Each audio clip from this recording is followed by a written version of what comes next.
ஒரு சாமானியனின் கனவு சொந்த வீடு வாங்குவது. அருணிக்ஸலோ வழங்கும் உங்கள் வீடு எங்கள் சீடு. வீடு மற்றும் வீட்டு மனைகள் வெறும் 19 லட்சத்தில் இருந்து.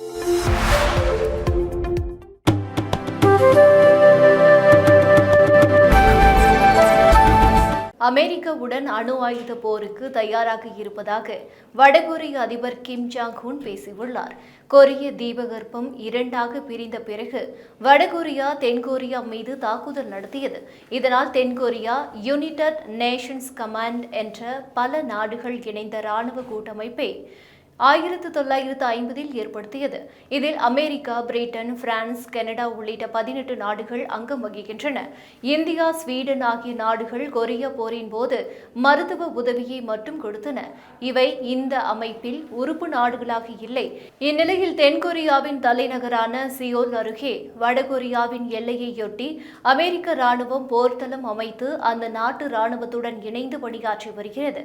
இதைத் தொடர்ந்து வடகொரிய ராணுவம் பக்கத்து நாடுகள் தென்கொரியா மற்றும் ஜப்பான் உள்ளிட்ட நாடுகளை அச்சுறுத்தும் வகையில் அணு ஆயுதங்கள் தாங்கிய ஏவுகணைகளை தயாரித்து தொடர்ந்து சோதனையில் ஈடுபட்டு வருகிறது.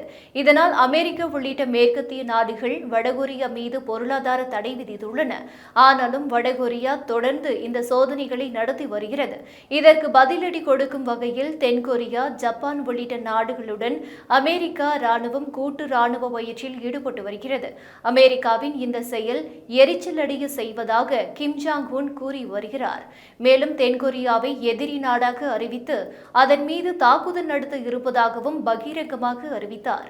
இதனால் கொரிய தீபகற்பத்தில் பதற்ற நிலை ஏற்பட்டுள்ளது. இந்நிலையில் வடகொரியா நிறுவப்பட்டு 76 ஆண்டுகள் நிறைவடைந்ததை தொடர்ந்து அந்நாட்டில் விழா கொண்டாடப்பட்டது.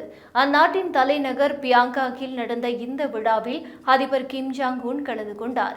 அவர் பேசுகையில், அமெரிக்காவின் செயல்பாடுகள் வடகொரியாவுக்கு அச்சுறுத்தல் ஏற்படுத்தும் விதமாக நாளுக்கு நாள் அதிகரித்து வருகிறது. இதனால் அமெரிக்காவுடன் எப்போது வேண்டுமானாலும் போருக்கு தயாராக இருக்க வேண்டும். இந்த போரில் அதிக அளவிலான அணு ஆயுதங்கள் தேவைப்படும். எனவே அணு ஆயுதங்களின் உற்பத்தியை அதிகரிக்க வேண்டும் என்று கிம் ஜாங் உன் பேசினார். அவரது இந்த பேச்சால் கொரிய தீபகற்பத்தில் பதற்றம் ஏற்பட்டுள்ளது.